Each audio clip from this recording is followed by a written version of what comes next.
کاشانۂ بصیرت ایک ایسا یوٹیوب چینل جس پر ہر قسم کی دینی کتب بالخصوص محروم بصارت افراد کے لیے آڈیو اور ویڈیو فارمیٹ میں دستیاب ہیں اور بالعموم تمام مسلمان برادران و خواہران کے لیے دستیاب ہیں۔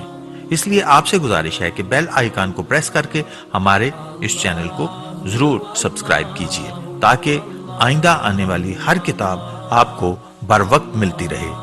کاشانۂ بصیرت، کاشانۂ بصیرت، کاشانۂ بصیرت، کاشانۂ بصیرت۔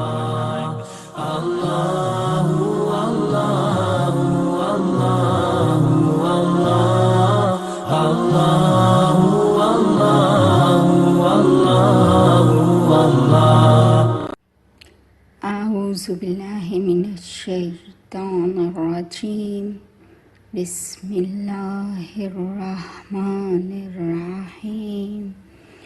ابتدا کرتی ہوں سب سے پہلے امام زمن کی خدمت میں سلام ہدیہ کرنے سے، اور اس دعا کے ساتھ کہ امام زمن میری حاضری قبول فرمائیں اور مجھے اپنی معرفت عطا کریں، الہی آمین۔ سلام پیش خدمت ہے ان دوستوں کو جو ظاہری بصارت سے محروم ہونے کے باوجود بصیرت سے سیراب ہیں۔ یہ کاشانۂ بصیرت کا آڈیو بک چینل ہے اور آپ کے گوش گزار ہے خدا کا وجود اور توحید، یعنی حضرت ختمی مرتبت صلوات اللہ علیہ کا 5 گروہوں یہود، نصارہ، دہریہ، سنویہ و مشرکین سے مناظرہ۔ مترجم ہیں جناب مولانا محمد مصطفیٰ صاحب قبلہ۔ شائع کردہ پیر محمد ابراہیم ٹرسٹ باجازت مجلس مسلمین بین الاقوامی، 363 سراج الدولہ روڈ، بہادر آباد سوسائٹی، کراچی۔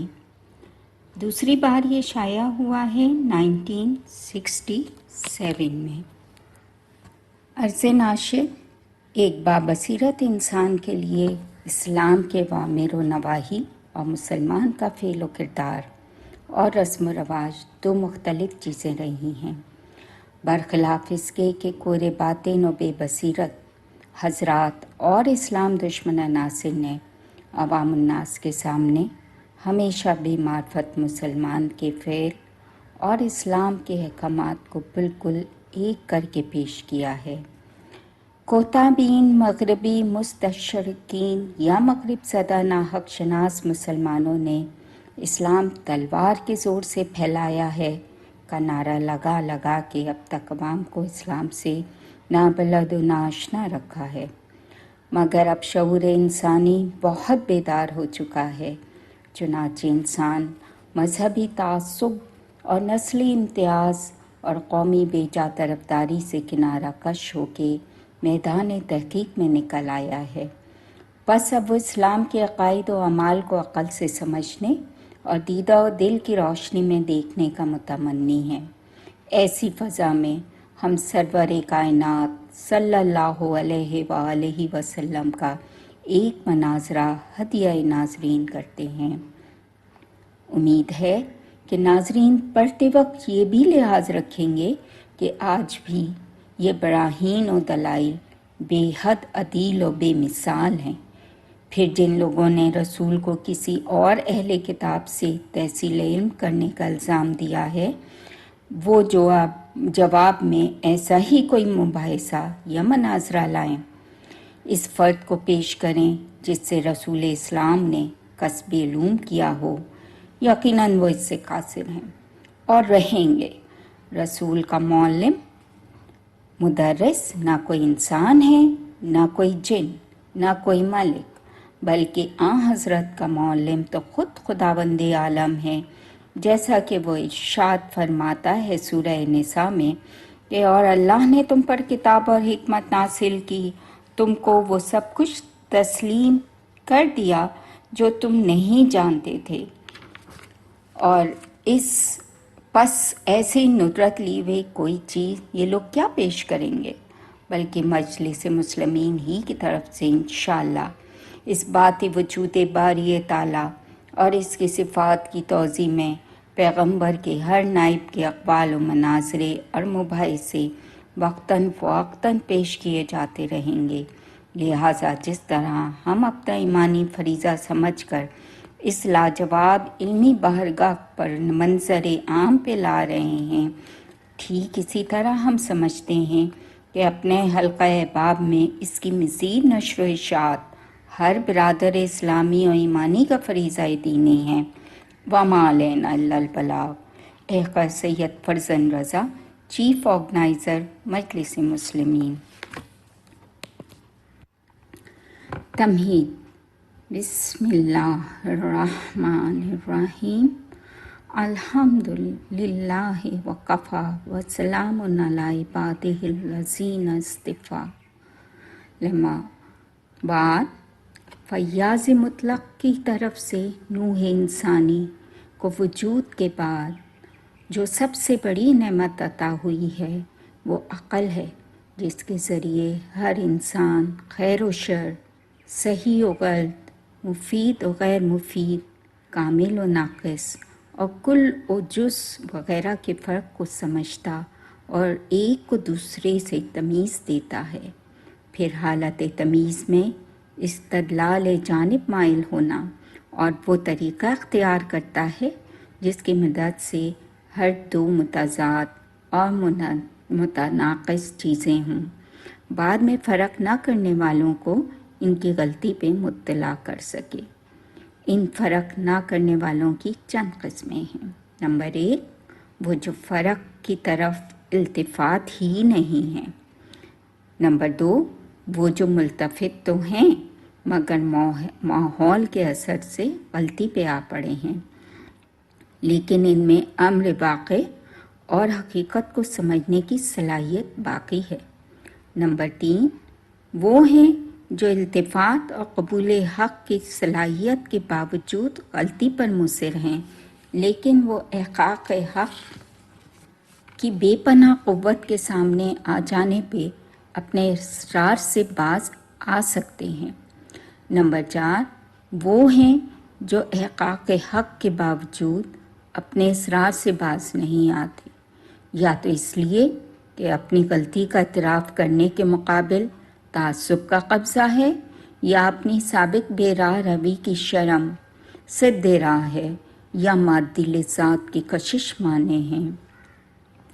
بعض وہ بھی ہیں جو کسی سے مباحثہ کرنے میں حق کو سمجھ تو جاتے ہیں لیکن اعتراف نہیں کرتے کہ اب ہم سمجھ گئے، بلکہ موقع پا کے اس حق فہمی کو اپنی فہم کا نتیجہ قرار دیتے ہیں، یا کبھی سمجھانے والے کی عبارت پہ اعتراض بیچا کر کے اسی امر حق کو دوسرے انداز سے بیان کر کے فرما دیتے ہیں کہ یوں ہے، تاکہ اپنا طرفہ اور برتری قائم رہے، حالانکہ یہ امر حقیقتاً ذہنی پستی اور اخلاقی تنزل ہے۔ برتری اس میں ہے کہ صحیح بات کا اظہار کر دیا جائے، لیکن یہ گروہ پھر بھی غنیمت ہے کہ حق کو مان تو لیتا ہے۔ بہرحال ایک باہوش و حواس اور اپنی عقل کو استعمال کرنے والے انسان کو ان مقامات سے باخبر رہنا ضروری ہے، تاکہ ان قسموں میں سے جس قسم کے شخص سے مباحثے کا سابقہ پڑے اسی کے مناسب روش اختیار کرے، اور اسی کی جانب یہ ارشاد نبوی اشارہ کرتا ہے۔ ہم نے گروہ انبیاء کو حکم دیا گیا ہے کہ لوگوں سے انہی کی عقلوں کے پیمانے پہ کلام کیا کریں، اسی لیے قرآن مجید میں دعوت الحق کے 3 طریقے بیان کر دیے گئے ہیں: حکمت، نمبر 2 موعظہ حسنہ، نمبر 3 مجادلہ حسنہ۔ یہ سورہ نحل میں سے اقتباس لیا گیا ہے۔ نمبر 1 حکمت ان عقلی دلیلوں پہ مشتمل ہے جنہیں عقل قہر مانتی ہے، جن میں تعامل کے لیے کوئی جگہ نہیں ہے، جیسے اجتماع نقیضین کا محال ہونا، مثلا کسی شے کا ایک ہی وقت میں متحرک بھی ہونا اور ساکن بھی، ایک انسان کا ایک ہی آن میں خاموش بھی ہونا اور گویا بھی، ان دونوں صورتوں میں اجتماع نقیضین لازم آتا ہے اور یہ محال ہے، لہٰذا اگر کسی دعوے میں اجتماع نقیضین لازم آتا ہو تو وہ دعویٰ باطل ہو جائے گا، اور عقل اس کے باطلان کو بلا تکلف ماننے کو تیار ہے۔ اس کی مثالیں بکثرت ہیں۔ اسی طرح کسی سبب کا بغیر کسی سبب کے ہو جانا محال ہے، کسی اثر کا بغیر اس کے مؤثر کے پایا جانا ممکن نہیں۔ لہٰذا اگر دعوے میں ان میں سے کوئی ایک بات لازم آتی ہو تو وہ دعویٰ خود ہی باطل ہو جائے گا۔ اگر کوئی نہ سمجھتا ہو تو سمجھا دینے کے بعد مان لے گا، ملتفت کر دینا ضروری ہے۔ نمبر 2، موعظ حسنہ اخلاقی قدروں اور خوبیوں سے وابستہ ہے۔ مثلاً کسی تارک الصلاۃ کو یوں سمجھانا کہ جب تم ایک معمولی آدمی کے احسان کا شکریہ ادا کرتے ہو تو خدائے بزرگ و برتر کی دی ہوئی زندگی کا شکریہ بدرجہ اولیٰ ادا کرنا چاہیے، جو تمہارے اخلاق کی بلندی کی دلیل ہے۔ نمبر 3، مجادلہ حسنہ ان مسلمات پہ موقوف ہے جنہیں مد مقابل مانے ہوئے ہے، اس کے مسلمہ سے اپنی حق بات کو منوا لینا، اور اس کا نام مجادلہ حسنہ ہے، اور خدا نے پیغمبر اکرم کو اس قسم کے مباحثے کا حکم دیا ہے۔ پیغمبر اکرم کا ایک مناظرہ ہدیہ اقلا کیا جا رہا ہے، اس میں کہیں تو حکمت ہے، کہیں موعظہ حسنہ اور کہیں مجادلہ حسنہ تبصرے میں۔ انشاءاللہ اس امر کی جانب اشارہ کیا جائے گا تاکہ ناظرین کا مطالعہ کچھ زیادہ مفید ہو جائے۔ مناظرے کا ماخذ جناب شیخ احمد بن علی بن ابی منصور تبری رحمۃ اللہ علیہ نے اس مناظرے کو تفسیر امام حسن عسکری علیہ السلام سے نقل کر کے اپنی تصنیف احتجاج میں وارد کیا ہے، جو احتجاج تبریسی کے نام سے مشہور ہے۔ تفسیر امام کا زمانہ تالیف تقریباً 252 سنہ ہجری تک امام زیدیہ حسن بن زید علوی لقب بادائی الحق کا دور حکومت سے استراباد میں اس کی حکومت تھی، اور وہاں زیدیوں کا غلبہ تھا، اور حسن ابن زید ان کی زیادہ سنتا تھا۔ ابو یعقوب یوسف بن محمد بن زیاد کے والد محمد بن زیاد اور ابو الحسن علی بن محمد بن مبارک کے والدین بسا زیدیوں کے ڈر سے اپنے اہل ویال کو لے کے سامرا آ گئے، اور وہاں انہیں کسی کا روانسا میں مقیم کر کے امام حسن بن علی عسکری کی خدمت میں آئے۔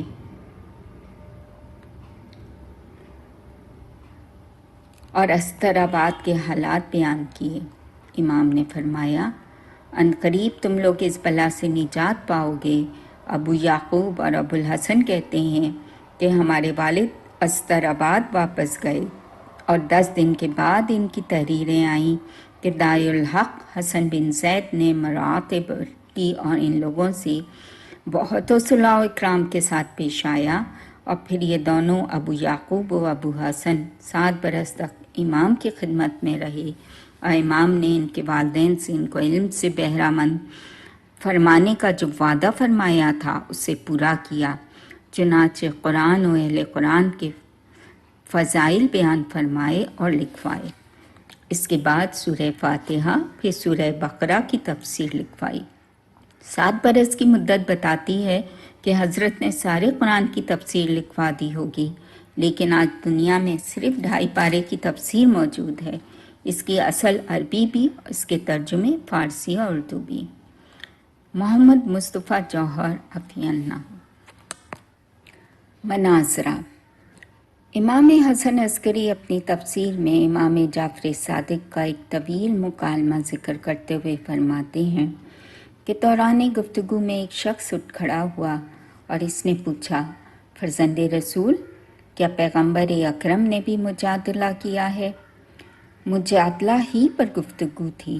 امام جعفر صادق مجادلہ حسنہ کو قرآن مجید کی روشنی میں بیان فرما رہے تھے۔ امام سائل سے، تو رسول خدا کے حق میں جو گمان چاہے کر، لیکن یہ گمان کبھی نہ کرنا کہ ان جناب نے ایک آن بھی خدا کی مخالفت کی ہوگی۔ کیا خدا نے یہ نہیں فرمایا ہے کہ وَجَادِلْهُم بِالَّتِی ہی آسان، سورہ نحل، اور اے رسول ان لوگوں سے اچھے طریقے سے مجادلہ کرو، اور کیا مجادلے کے لیے خود یوں نہیں فرمایا ہے قُلْ یَا أَیُّھَا الَّذِی أَنشَأَھَا أَوَّلَ مَرَّۃٍ، سورہ یاسین، اے رسول کہہ دو کہ ان بوسیدہ ہڈیوں کو جو آج موجود ہیں وہی زندہ کرے گا جس نے انہیں پہلی مرتبہ پیدا کر دیا جبکہ موجود بھی نہ تھیں۔ آخر یہ مثال کیوں پیش کی گئی ہے؟ کیا تیرا گمان ہے کہ رسول خدا نے امر خدا کی مخالفت کی اور مجادلہ نہ کیا، جس طرح خدا نے بتایا اور جس بات سے دنیا کو باخبر کرنے کا حکم دیا تھا، اس بات کو لوگوں تک نہ پہنچایا؟ ایسا نہیں ہے۔ سن، میرے پدر بزرگوار نے اپنے والد نامدار سے، اور انہوں نے اپنے پدر عالی مقام حسین بن علیہ السلام سے، اور ان جناب نے اپنے والد ماجد حضرت علی ابن ابی طالب سے روایت کی ہے کہ ایک دن پیغمبر اکرم کی خدمت میں 5 مذہبوں کے افراد جمع ہوئے: یہود، نصارہ، دہریہ، ثنابیہ اور مشرکین۔ یہود نے کہا کہ ہم عزیر کو ابن اللہ کہتے ہیں، اور اے محمد ہم تمہارے پاس اس لیے آئے ہیں کہ دیکھیں تم کیا کہتے ہو۔ اگر تم نے ہماری پیروی کر لی تو ہم اس درست عقیدے میں تم سے ثابت ٹھہرے اور افضل قرار پائے، اور اگر تم نے اختلاف کیا تو ہم تم سے بحث کریں گے۔ نصارہ: ہم کہتے ہیں کہ مسیح ابن اللہ ہیں اور خدا مسیح سے متحد ہے۔ ہم تمہارے پاس اس لیے آئے ہیں کہ دیکھیں تمہارا فیصلہ کیا ہے۔ اگر تم وہی کہتے ہو جو ہم کہتے ہیں تو ہم تم سے سابق و افضل ہیں، اور اگر تم مخالف نکلے تو ہم تم سے مناظرہ کریں گے۔ دہریہ: ہم کہتے ہیں کہ اشیاء عالم کی کوئی ابتدا نہیں ہے، یہ ہمیشہ سے ہے اور ہمیشہ رہنے والے ہیں۔ ہم تمہارا عقیدہ معلوم کرنے آئے ہیں کہ اگر تم وہی کہتے ہو جو ہم کہتے ہیں تو ہم پہلے ہی سے حق پر ہیں اور تم سے افضل ہیں، اور اگر تم ہمارے مخالف نکلے تو ہم بحث کریں گے۔ ثنویہ: ہم قائل ہیں کہ نور و ظلمت یہی دونوں مدبر عالم ہیں، تم کیا کہتے ہو؟ اگر یہی جو ہم کہتے ہیں تو ہم پہلے ہی اس عقیدے پہ ہیں اور تم سے افضل ہیں، اور اگر تم اس عقیدے کے نہیں ہو تو پھر بحث چھڑے گی۔ مشرکین: ہمارا قول ہے کہ یہ ہمارے بت ہمارے معبود ہیں، اور ہم تم سے اسی امر پر مناظرہ کرنے آئے ہیں۔ اگر تمہارا عقیدہ بھی یہی ہے تو ہم تو تم سے پہلے ہی اس درست عقیدے پہ ہیں، اور اگر تمہاری دوسری راہ ہے تو پھر مباحثہ کریں گے۔ پیغمبر اکرم: میں صرف اللہ پر ایمان لایا ہوں جس کا کوئی شریک نہیں ہے، اس کے سوا ہر معبود کا منکر ہوں، اور تم میں سے کسی کے عقیدے کے موافق نہیں ہوں۔ مجھے خدا نے تمام انسانوں کے لیے بشیر و نذیر اور عالمین پر اپنی حجت بنا کے مبعوث فرمایا، اور جو لوگ اس کے دین برحق میں قید و مکر کرتے ہیں، خدا ان کے قید و مکر کو عنقریب ان کی گردنوں میں پھندے کی طرح ڈال دے گا۔ یہود: پھر پیغمبر اکرم یہود کی طرف متوجہ ہوئے اور فرمایا، کیا تم اس نیت سے آئے ہو کہ میں تمہارا قول بغیر دلیل کے مان لوں؟ یہود: نہیں، یہ نیت نہیں ہے۔ پیغمبر اکرم: تو بتاؤ کیا دلیل ہاتھ آئی جو تم حضرت عزیر کو خدا کا بیٹا کہنے لگے؟ یہود: اس دلیل سے کہ عزیر نے توریت کے منقود ہو جانے کے بعد اسی اسرائیل کے لیے دوبارہ زندہ کیا اور رواج بخشا، اور یہ کرامت اسی لیے ہے کہ خدا کے بیٹے تھے۔ پیغمبر اکرم عزیر ہی کیوں کر خدا کے بیٹے ہوئے، موسیٰ نہ ہوئے؟ حالانکہ موسیٰ توریت کو خدا کی طرف سے لانے والے ہیں۔ دوبارہ زندہ کرنے کی بات تو بعد کی بات ہے۔ پھر حضرت موسیٰ سے ایسے معجزے مشاہدے میں آئے ہیں جن کی تم کو اطلاع ہے، لہٰذا اگر عزیر اس لیے خدا کے بیٹے ہوئے کہ ان سے تو توریت زندہ کرنے کی کرامت ظاہر ہوئی، تو موسیٰ خدا کی فرزندی کے زیادہ اہل و حقدار ہیں۔ اگر صرف توریت کا دوبارہ موجود کرنا عزیر کے اکرام کا سبب ہے، تو حضرت موسیٰ کے لیے اس سے کئی گنا زیادہ کرامت موجود ہے، جو عزیر کی فرزندی سے زیادہ بلند مرتبہ کو موسیٰ کے لیے ثابت کرتی ہے، کیونکہ اگر فرزندی سے مراد تمہاری وہ فرزندی ہے جو زن و شوہر کی سب اشراط کے بعد ماں کے پیٹ سے بچے کے پیدا ہونے پہ اس کے لیے ثابت ہوتی ہے، تو اس عقیدے پر تو تم کافر ہو گئے، کیونکہ خدا کو اس کی مخلوق کے مشابہ کہتے اور اسے حادث کے صفات سے متصف مانتے ہو، جس کی بنا پہ خدا کا حادث و مخلوق ہونا لازم آتا ہے، اور اس کے لیے بھی کسی خالق کی احتیاج لازم آتی ہے جو اسے پیدا کرے۔ یہود ہمارا یہ مقصد نہیں ہے، کیونکہ یہ صریح کفر ہے، جیسا کہ تم کہتے ہو۔ نہ خدا حادث ہے، نہ حادث کی صفات سے متصف ہو سکتا ہے، بلکہ عزیر کو ابن اللہ کہنے سے ہماری یہ مراد ہے کہ وہ کرامت اور بزرگی کے اعتبار سے خدا کے فرزند ہیں، ان کے اور خدا کے درمیان ولادت کا علاقہ نہیں ہے۔ باعتبار کرامات فرزند ہونا ایسا ہی ہے جیسے بعض علماء جس کسی کا اکرام و منزلت ظاہر کرنا چاہتے ہیں، اس کو یا نبی اسے فرزند کہتے ہیں، یعنی یہ میرا بیٹا ہے فرما دیتے ہیں۔ اس سے تولد ثابت کرنا مقصود نہیں ہوتا، کیونکہ ایسا کلمہ کبھی کبھی اجنبی اشخاص کے لیے بھی استعمال کیا جاتا ہے جس سے کوئی نسبی تعلق نہیں ہوتا۔ اسی طرح جب خدا نے حضرت عزیر کا اکرام کیا تو انہیں اپنا زند بنا کر کیا، یہ کرامات کی روح سے ہے، ولادت کے تعلق سے نہیں ہے۔ پیغمبر اکرم اس کا جواب تو میں دے چکا ہوں۔ کی فرزندی اس بحث سے ہے تو موسیٰ فرزند خدا ہونے کے زیادہ حقدار ہیں، کیونکہ توریت کا تعلق ان سے زیادہ ہے۔ اور یاد رکھو کہ خدا ہر باطل پرست کو اسی کے قرار سے فضیحت کرتا ہے۔ پیغمبر اکرم اس کا جواب تو میں دے چکا ہوں کہ اگر عزیر کی فرزندی اس جہت سے ہے تو موسیٰ کو فرزند خدا ہونے کے زیادہ حقدار ہیں، کیونکہ توریت کا تعلق ان سے زیادہ ہے۔ اور یاد رکھو خدا ہر باطل پرست کو اسی کے اقرار سے فضیحت کرتا ہے اور اسی کی دلیل کو اسی پر پلٹ دیتا ہے۔ تم نے جو دلیل کی ہے وہ میرے بیان سے زیادہ قوت کے ساتھ تم پر پلٹتی ہے، کیونکہ تم کہتے ہو کہ بعض بزرگان قوم ایسے اجنبی کو جس سے کوئی نسبی رشتہ نہیں ہوتا اے بیٹے یا میرا فرزند کہہ دیتے ہیں اور ولادتی فرزند مراد نہیں لیتے، تو تم نے یہ بھی پایا ہوگا کہ جب کسی کا زیادہ اکرام مقصود ہوتا ہے تو وہ بزرگ کو اپنا بھائی، کسی کو اپنا شیخ اور کسی کو اپنا باپ بھی کہہ دیتا ہے، اور کسی دوسرے کو اکرام کے طور پہ اپنا سردار کہنا اور سردار کہہ کر پکارتا ہے۔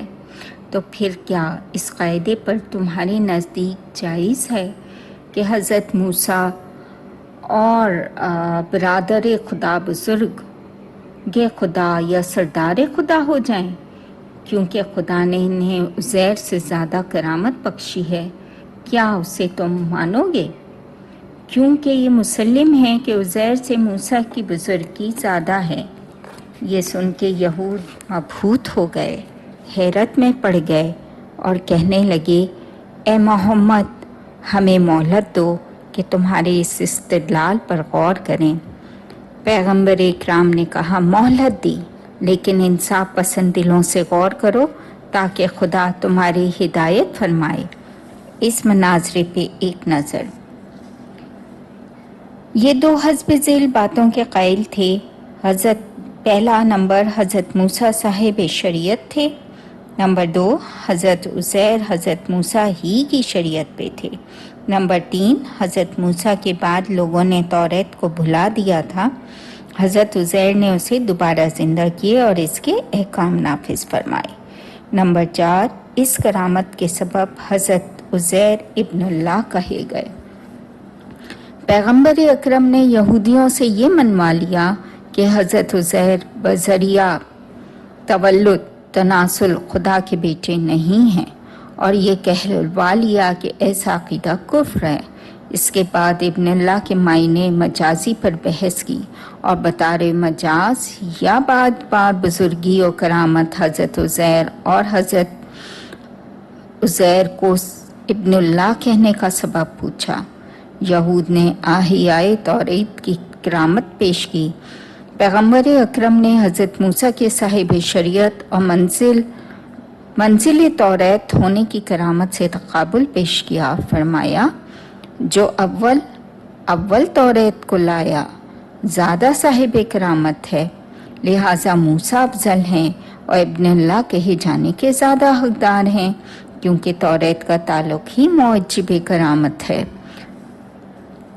یہود کی مسلمہ کی بنیاد پر ایسا فطری و بدیہی استدلال تھا جس میں چوں اور چرا کی گنجائش نہ تھی، کیونکہ یہود حضرت عزیر کو ابن اللہ کہتے تھے، توریت کے رواج دینے کا سہارا لیے ہوئے تھے، اور پیغمبر اکرم نے توریت ہی کے ذریعے یہ بتا دیا کہ اس کتاب کے منقود ہونے پر اسے دوبارہ عالم کے سامنے پیش کرنا کرامت ہے، تو خدا کی جانب سے پہلے پہل جس کو حاصل ہوا وہ صاحب کرامت ہوگا۔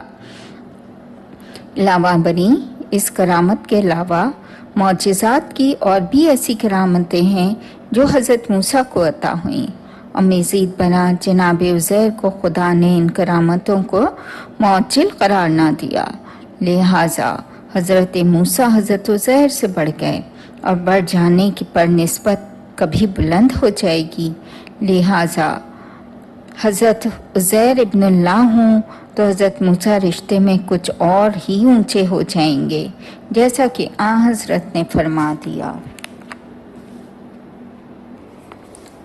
نصارہ، یہ فرما کے نصارہ کی طرف متوجہ ہو کے فرمایا، تم کہتے ہو کہ ذات قدیم خدائے برحق اپنے بیٹے مسیح سے متحد ہے، اس سے تمہاری کیا مراد ہے؟ آیا یہ مقصود ہے کہ قدیم حادث بن گیا جیسے عیسیٰ حادث تھے، یا یہ مطلب ہے کہ عیسیٰ جو حادث تھے وہ قدیم بن گئے، ویسے ہی قدیم جیسے خدا قدیم ہیں؟ یا تمہارے اس قول کا یہ مطلب ہے کہ خدا ان سے اتحاد رکھتا ہے، یعنی انہیں ایسی کرامت سے مخصوص کیا ہے کہ جس کے ساتھ اور کسی کو مخصوص نہیں کیا؟ اگر پہلی بات کے قائل ہو کہ قدیم حادث بن گیا تو یہ بالکل غلط ہے۔ محال ہے کہ قدیم حادث بن جائے، اور کیونکہ قدیم وہ ہے جس کے وجود کی ابتدا نہ ہو، اور حادث وہ ہے کہ جس کے وجود کی ابتدا ہو اور عدم کے بعد وجود میں آئے، لہٰذا قدیم کی ہمیشگی کیسے فنا ہو جائے گی، اور وہ حادث کیوں کر ہو جائے گا؟ اور اگر دوسری بات مانتے ہو کہ عیسیٰ جو حادث تھے قدیم ہو گئے تو یہ بھی محال ہے، کیونکہ جو نہ تھا اور اب پیدا ہوا ہے وہ ہمیشہ سے کیسے ہو سکتا ہے؟ اور اگر تمہارا مقصود تیسری بات ہے یعنی خدا کے عیسیٰ سے متحد ہونے کا یہ مطلب ہے کہ خدا نے انہیں خصوصیت بخشی ہے اور ان کو تمام بندوں پہ فضیلت عطا کی ہے، تو اس صورت میں تم نے عیسیٰ کے حدوث کا اقرار تو کر ہی لیا اور اس وصف کو حادث مانا جس کے ذریعے خدا عیسیٰ سے متحد ہوا، کیونکہ جب عیسیٰ حادث ہوئے اور خدا ان سے متحد ہوا، یعنی ان میں ایک بزرگی پیدا کر دی جس کے سبب وہ خدا کے نزدیک سارے عالم سے مکرم ہو گئے، تو عیسیٰ اور ان کا یہ وصف دونوں حادث ہوئے، اور نتیجہ تمہارے ابتدائی کلام کے خلاف ہے کہ عیسیٰ خدا کے بیٹے ہیں۔ نصارہ: اے محمد، جب خدا نے حضرت عیسیٰ کے ہاتھوں پہ وہ عجیب عجیب معجزے ظاہر فرمائے جن کا ان سے مشاہدہ ہوا ہے، تو اس نے برسبیل کرامت نہیں اپنا فرزند بنا لیا، کیونکہ باپ کی کرامتیں فرزند کو ملتی ہیں۔ پیغمبر اکرم: تم نے سنا میں نے ابھی یہود سے کیا کہا ہے؟ اور آپ نے اپنی پوری تقریر دہرا دی۔ نصارہ سب کے سب خاموش ہو گئے۔ پھر ایک شخص بولا، نصرانی: اے محمد، تم لوگ کہتے ہو کہ ابراہیم خلیل اللہ ہیں؟ پیغمبر اکرم: ہاں، ہم ابراہیم کو خلیل اللہ کہتے ہیں۔ نصرانی: پھر عیسیٰ کو ابن اللہ کہنے سے کیوں روکتے ہو؟ پیغمبر اکرم: کیونکہ یہ دونوں باتیں برابر نہیں ہیں۔ لفظ خلیل خلط سے نکلا ہے اور اس لفظ کے معنی احتیاج فقر کے ہیں، لہٰذا خلیل کا یہ مطلب ہے کہ حضرت ابراہیم اپنے پروردگار کے محتاج اور اسی کی جانب رجوع کرنے والے تھے اور غیر خدا سے بالکل بے لگاؤ اور عالم بھر سے مستغنی تھے۔ اس کی سند یہ ہے کہ جب آنکھ میں پھینکے گئے تو منجبیک ہی میں تھے کہ خدا نے جبرائیل کو بھیجا کہ میرے بندے تک پہنچ۔ جبرائیل ابراہیم سے مابین ہوا، ملے اور کہا، جو حاجت ہو بیان کرو، کیونکہ خدا نے مجھے تمہاری نصرت کے لیے بھیجا ہے۔ حضرت ابراہیم نے جواب دیا، اللہ میرے لیے کافی اور بہترین کارساز ہے، دیکھو میں اس کے غیر سے سوال نہیں کرتا، میری حاجت صرف اسی کی جانب ہے۔ اس موقع پہ خدا نے انہیں خلیل کا لقب بخشا، یعنی اسی کے فقیر اور اسی کے محتاج، سارے عالم سے کٹ کے اسی سے وابستہ رہنے والے۔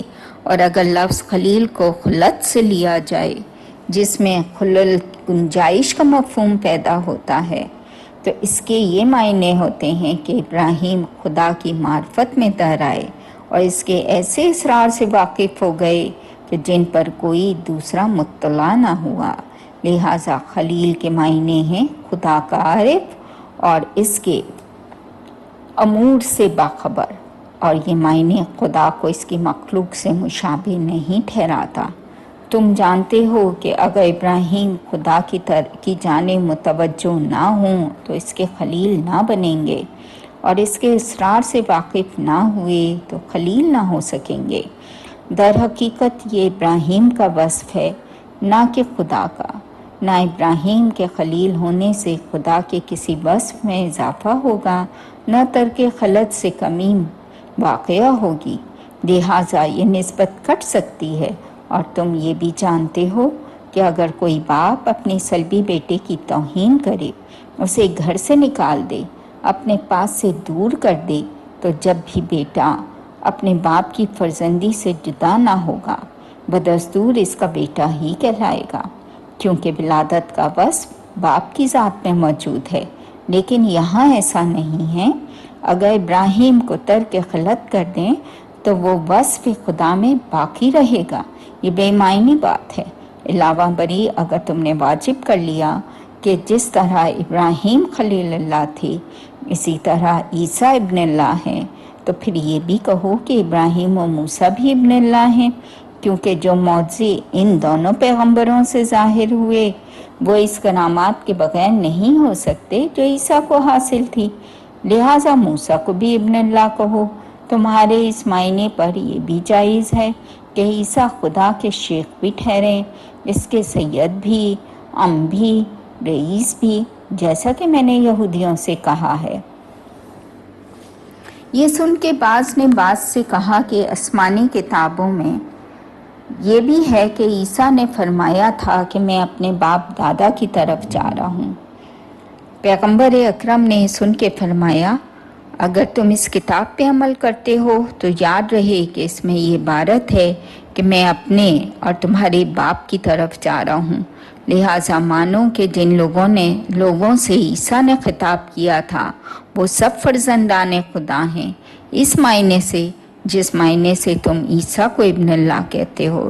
علاوہ بری اس کتاب میں جو بات ہے وہ تمہارے اس قول کو باطل کرتی ہے کہ حضرت عیسیٰ اختصاص کی جہت سے ابن اللہ تھے، کیونکہ تم کہتے ہو کہ ہم انہیں اس لیے فرزند خدا کہتے ہیں کہ خدا نے انہیں ایسے امر کے ساتھ مخصوص کیا تھا جس سے اور کسی کی نوازش نہ فرمائی، اور تم جانتے ہو جو اختصاص عیسیٰ کو بخشا تھا وہ اس قوم کو خطا نہیں ہوا تھا جن سے عیسیٰ نے فرمایا تھا کہ میں اپنے اور تمہارے باپ کی طرف جا رہا ہوں، لہٰذا اس بزرگی کا عیسیٰ سے مخصوص ہونا باطل ہو گیا، کیونکہ تم ہی کہتے ہو کہ عیسیٰ نے ان لوگوں سے تمہارا باپ کہا تھا، حالانکہ انہیں یہ خصوصیت حاصل نہ تھی۔ ایک اور بات یہ بھی ہے کہ جس لفظ کی تم نے حکایت کی ہے اس کی بے محل تعبیل کی ہے، کیونکہ جب عیسیٰ نے کہا میں اپنے اور تمہارے باپ کی طرف جا رہا ہوں، اس سے انہوں نے وہ معنی مراد لیا تھا جو تمہارا مقصود نہیں ہے، اور تم نے خواہ مخواہ تعویل کی ہے، اس لیے کہ تم اپنے اور تمہارے باپ سے عیسیٰ کی مراد خدا نہ تھا، بلکہ ان کا مقصد یہ تھا کہ میں آدم و نوح کی طرف جا رہا ہوں۔ خدا مجھے بلند کر کے ان لوگوں تک پہنچائے گا اور مجھے ان کے ساتھ کر دے گا، اور آدم میرے اور تمہارے دونوں کے باپ ہیں، یوں ہی نوح بھی۔ عیسیٰ کی مراد قطعاً یہی تھی، تمہارا معنی ہرگز مقصود نہ تھا۔ یہ سن کے نصارہ لاجواب ہو گئے اور حضرت سے کہنے لگے کہ ہم نے آپ جیسا مجادلہ اور مباحثہ کرنے والا انسان اب تک نہیں دیکھا، اچھا ہم اپنے عقیدے میں غور کرتے ہیں، اور سوچنے لگے۔